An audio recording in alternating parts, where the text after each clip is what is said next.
കർത്താവിന് മഹത്വം. ക്ഷമയെന്ന പുണ്യത്തെ സ്വാംശീകരിച്ചുള്ള ഈ യാത്രയിൽ വളരെ പ്രധാനപ്പെട്ട ക്ഷമയുടെ ഒരു മേഖലയെ ഇന്ന് പരിചയപ്പെടുത്തട്ടെ. Y God why?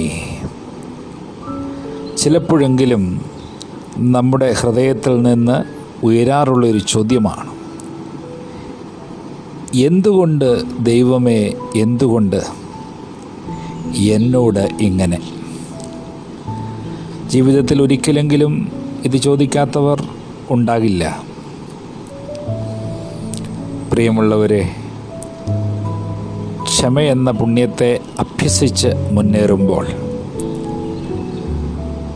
ഇന്നലെ നാം കണ്ടത് അപ്രിയ അനുഭവങ്ങളുടെ പേരിൽ അവനവനോട് ക്ഷമിക്കാത്ത അനുഭവം ബുദ്ധിമുട്ടുണ്ടാക്കും. അതുകൊണ്ട് അവനവനോട് നാം ക്ഷമിക്കണം എന്നുള്ള വിഷയമാണെങ്കിൽ, ഇന്ന് നാം ധ്യാനിക്കുന്നത് അപ്രിയമായ അനുഭവങ്ങളുടെ പേരിൽ സർവശക്തനായ ദൈവത്തോട് ഒന്ന് ക്ഷമിക്കാൻ നമുക്ക് സാധിക്കണം. ചില അനുഭവങ്ങൾ നമ്മളിലേക്ക് വരുമ്പോൾ അത് നമ്മളിലുണ്ടാക്കുന്ന വേദന നിസ്സാരമല്ല. പ്രിയപ്പെട്ടവരുടെ അകാലത്തിലുള്ള മരണം, ചില വേർപാടുകൾ, ചില പരാജയങ്ങൾ, ദുരനുഭവങ്ങൾ, അപ്രതീക്ഷിതമായിരിക്കുന്ന അനുഭവങ്ങൾ, ഇതൊക്കെ വരുമ്പോൾ പലപ്പോഴും നമ്മൾ ചോദിച്ചിട്ടുണ്ട്, എന്തുകൊണ്ട് ദൈവമേ, എന്തുകൊണ്ട് എന്നോട്? എന്നാൽ ഇക്കാര്യത്തിൽ നാം ഹൃദയത്തിൽ സൂക്ഷിക്കേണ്ട ചിന്ത വചനം ഓർമ്മപ്പെടുത്തുന്നു. യിരെമ്യാ പ്രവചനം 29:11.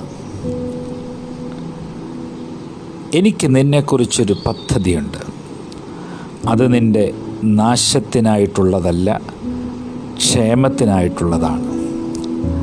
പ്രിയമുള്ളവരെ, ദൈവത്തോട് കലഹിച്ചുള്ള ജീവിതത്തിലാണ് ചിലർ. നമ്മുടെ ചില ജീവിതാനുഭവങ്ങളെങ്കിലും അങ്ങനെയുള്ളതാണ്. ഈ നോമ്പുകാലം അതിൽ നിന്നൊരു മോചനം നമുക്കാകട്ടെ. എല്ലാം നന്മയ്ക്കായി വ്യാപരിപ്പിക്കുന്ന ഒരു ദൈവമാണ് ദൈവം.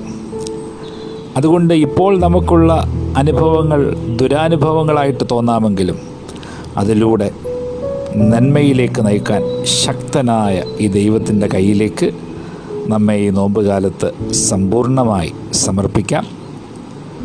സർവശക്തൻ അനുഗ്രഹിക്കട്ടെ. ആമേൻ.